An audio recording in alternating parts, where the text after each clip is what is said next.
Alright, okay, Assalamualaikum. So we're gonna continue with the selected tutorial question chapter 2. Okay, so ada 1, 2, 3, 4 soalan. Alright. Question number 5, 6, 8 and also question number 10. Alright, so we start with question number 5. So Encik Hassan is driving 108 km per hour along a straight road, suddenly sees a schoolgirl runs across a road 100 meter ahead. Right, so the situation is you have a car. Okay, so Encik Hassan is driving. Alright, and then you have a schoolgirl, right? Kat sini, and the distance is 100 meter. Okay, so we list down the information that we have. So we have U is equals with 108 kilometer per hour. Right. Okay, and this one is equals with 30 ms negative 1. So always convert to the SI unit. All right, and then if his reaction time is 0.7 second and the maximum deceleration of his car is 4.5, so you have A equals with negative 4.5 meter per second square. Does the car will hit the girl? So soalan minta does the car hit the girl? It means that we want to see whether the distance traveled by Encik Hassan is more or less than 100 meter. Okay, so kita nak cari Encik Hassan punya distance ataupun displacement dekat sini. Okay, so we are to calculate S. Alright, okay, so the information that we have, okay, for 0.7 second, his reaction time, it means that Encik Hassan move with constant velocity. So bila ada constant velocity, the equation to calculate S is equals with VT. Okay.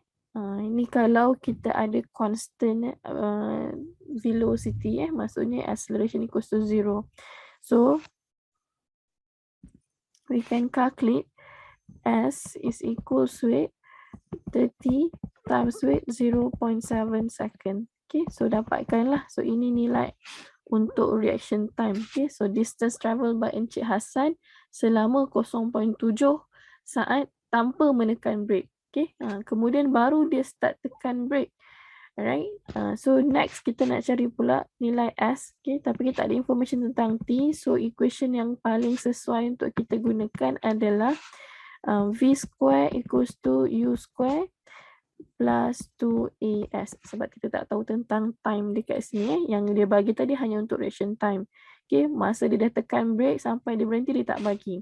So, we know that dia tekan brake maksudnya final velocity untuk Encik Hassan adalah sama dengan 0. Right, so we do substitution 0 equals with U dekat sini 30 square plus with negative 4.5 and then S the value that we want to calculate, right? So you rearrange, dapatkan dekat sini nilai S2 sama dengan berapa. Okay, so now you akan buatlah calculation, lebih kurang you akan dapat this one 21 meter, this one is 100 meter. So total up, Encik Hassan punya distance ataupun displacement over here is S1 plus S2. So 21 plus 100 is equals with 121 meter. Okay, maksudnya Encik Hassan dia bergerak daripada dia start pandang, kemudian dia tekan brake dan dia berhenti, perjalanan dia adalah 121 meter. It means that Encik Hassan hit the girl. Okay, so jawapannya adalah yes lah. Okay, and stop. 21 meter after hitting the girl. Okay. So ini jawapan untuk soalan nombor 5. Alright, move to the next question, number 6. Okay. So this one adalah hot question. Alright. So untuk menjawab soalan ni, macam biasa kita senaraikan dulu information. So in a 100 race, okay, a runner P accelerating uniformly takes 2 seconds and another runner Q 2.5 seconds to reach their maximum speed. which they each maintain for the rest of the race. Okay, so ini pun nampak ada combination. Satu ada acceleration dan satu lagi dia tak ada acceleration. Okay, maksudnya dia maintain the same velocity sampailah ke garisan penamat. So they cross the finish line simultaneously, both setting a time of 12 seconds. Okay, so cara terbaik untuk menjawab soalan ini adalah dengan menggunakan graph. Okay, so let's sketch graph. Okay, so it's given that 100-meter race. Okay, so you have the SP equals to 100 meter, SQ equals with 100 meter. Okay, kemudian dia ambil masa untuk accelerate 2 second. Yang this one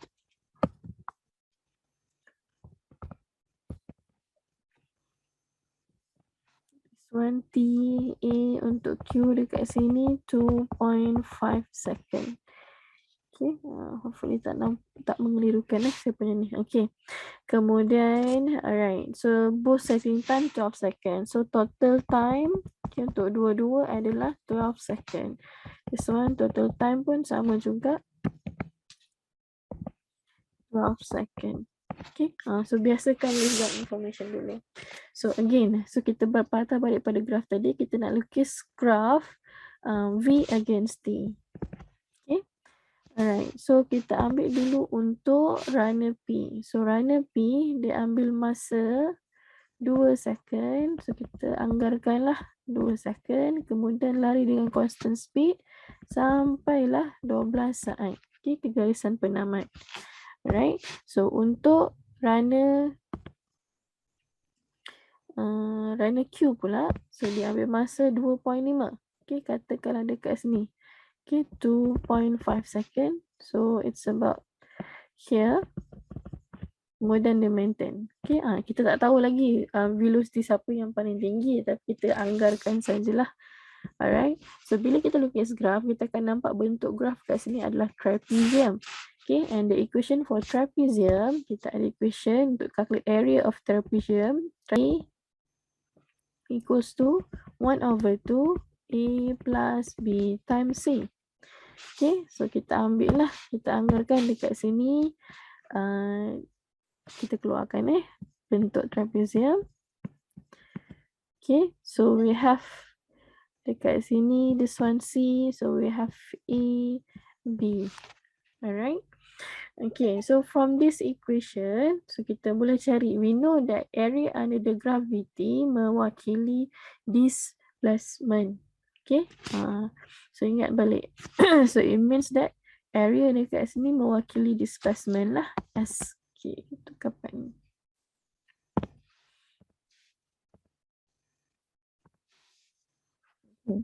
So area dekat sini tadi adalah bersamaan dengan S displacement equals with 1/2, kita tengok A plus B, okay, times C dekat sini. Okay, C. Alright, tapi itu tak dulu. Okay, so kita buat yang dulu untuk runner P. Okay, so runner P, what we gonna have over here, so total displacement diorang tadi berapa? 100. Kita akan letakkanlah 100 is equals with 1/2.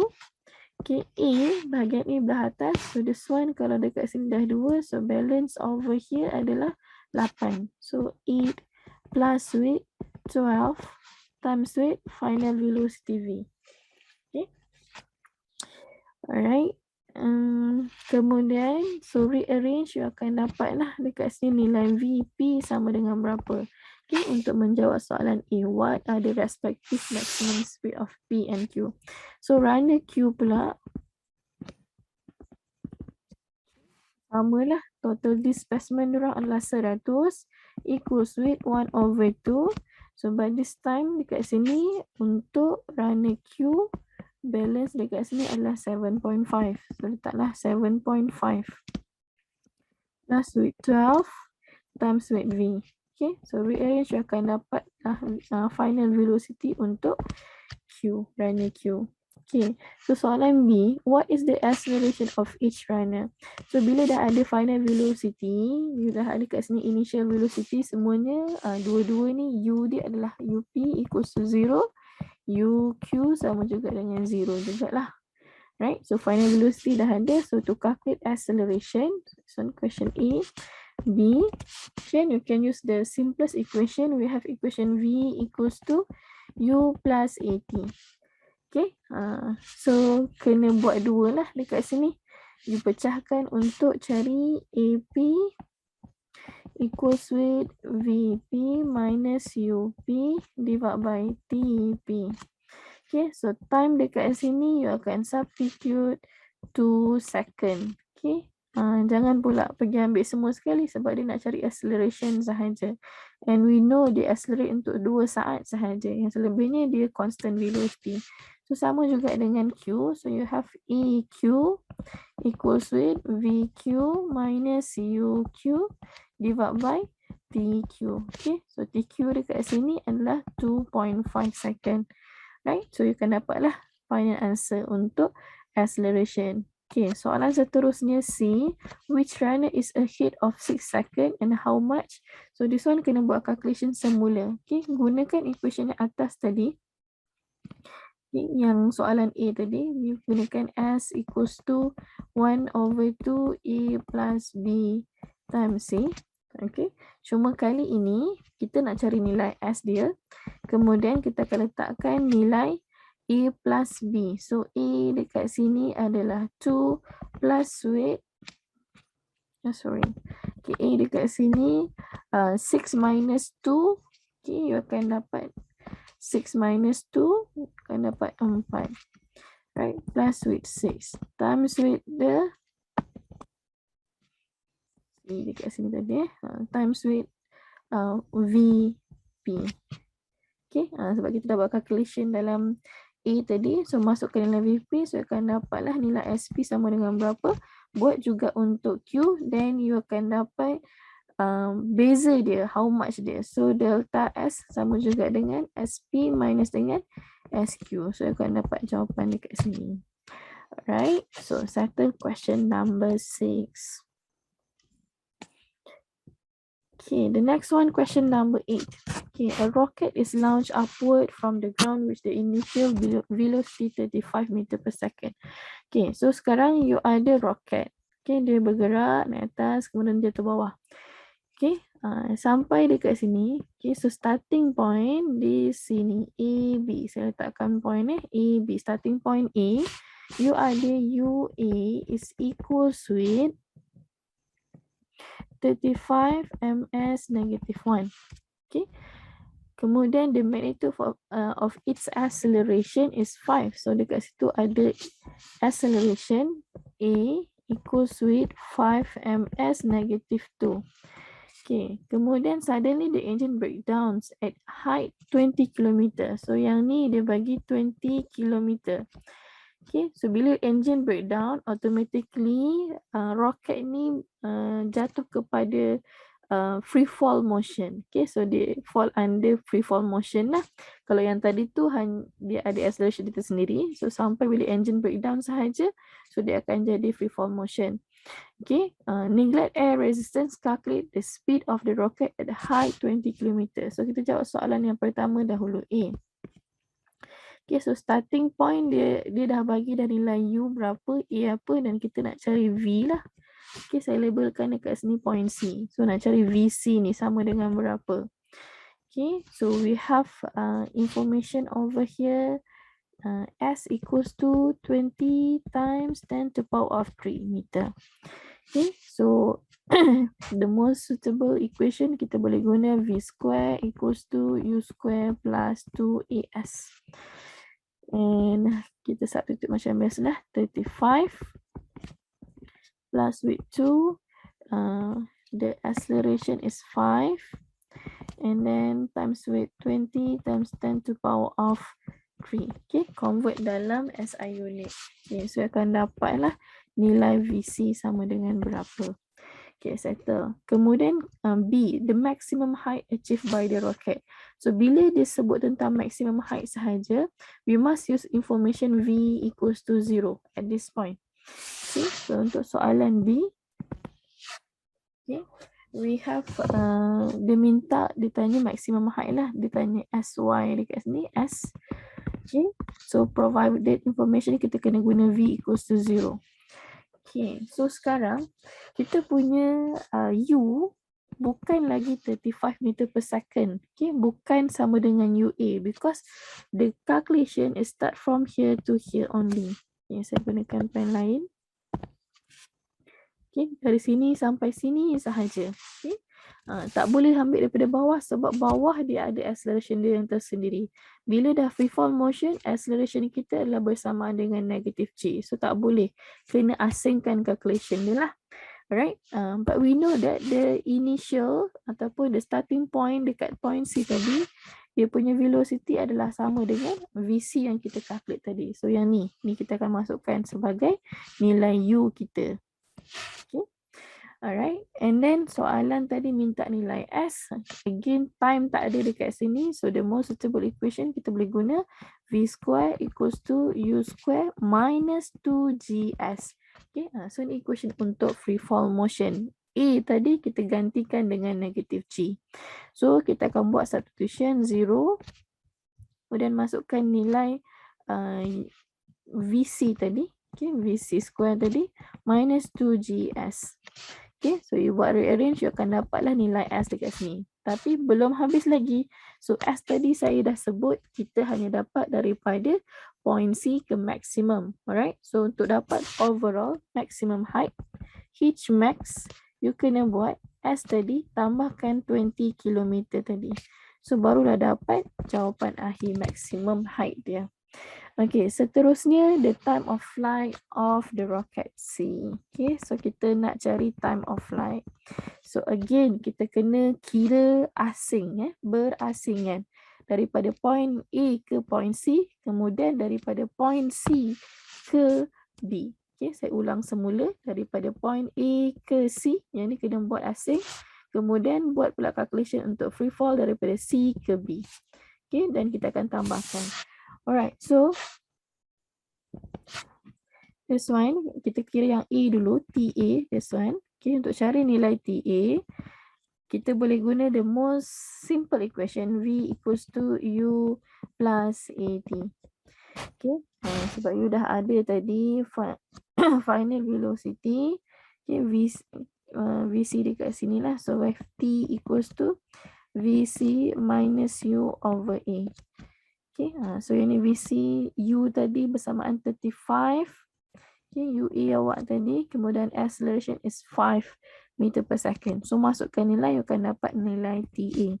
Okay, untuk cari TB pula, okay, so this one kita kena guna free fall punya equation, dan equation yang paling mudah adalah S equals to UT minus half GT square. Okay, so S dekat sini nak masuk berapa? This one kita akan masuk negative 20 times 10 to power of 3. Okay, sebab apa? Kita punya displacement untuk free fall kita adalah daripada point ni kan? Okay, sampailah ke bawah. So ini adalah kita punya displacement untuk free fall motion. So masukkan nilai tersebut. Kemudian U kita, again kita akan ambil nilai VC, ya, sebab kita punya starting point untuk free fall bermula di point C. So VC kita tadi times T, kemudian minus half GT square. So you selesaikan quadratic equation, you akan dapatlah nilai T. Okay, so T yang negatif kita akan abaikan because time can never be negative. Okay, mesti positif. So kita ambil nilai positif sahaja. So total time kita tadi dekat sini T total is equals with TA plus TB. Okay. Alright. So selesai question number 8. Okay. Seterusnya the last one, question number 10. So this one we have a rolling fall balls from each of the table with initial horizontal velocity. So bila buat soalan projectile motion, alert dengan perkataan horizontal velocity. Okay. Bila dia sebut horizontal velocity, automatically theta equals to 0. Okay.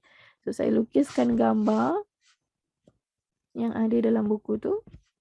So it's something like this lah. Okay. Alright. So the U start horizontally. Okay. So theta equals to 0. with velocity 5 meter per second. So you have u equals to 5 meter per second. Right, so we know that ux equals to u cos theta. Okay, so cos 0 equals to 1. It means that ux is equals with u. Okay, terus masuklah m 5 meter per second. While uy equals to u sin theta. So sin 0 equals to 0. So it means that uy equals to 0. Okay, kita terus buat projectile motion. Dapatkan ux dengan uy dulu. Okay, seterusnya, the height of the table is 1 meter. So it's given that the height of the table is 1 meter. Calculate a time taken for the ball to reach point B. Okay, so ni point A, ni point B. Dia nak time taken, right? So untuk projectile motion, most of the time bila nak cari time sahaja, kita akan guna terus equation SY equals to UYT minus half GT square. Okay, ni memang famous lah. You try dulu guna equation ni. Kalau tak boleh, baru guna equation lain. Okay. Alright, so now kita nak buat satu equation. So SY over here, again, SY a displacement. Okay, so bila bola jatuh ke bawah, your height dekat sini 1 meter tadi. So kita akan letak -1. Okay, kenapa negatif? Sebab jatuh ke bawah. Endpoint awak lebih rendah daripada starting point. Okay, kemudian uy tadi equals to 0.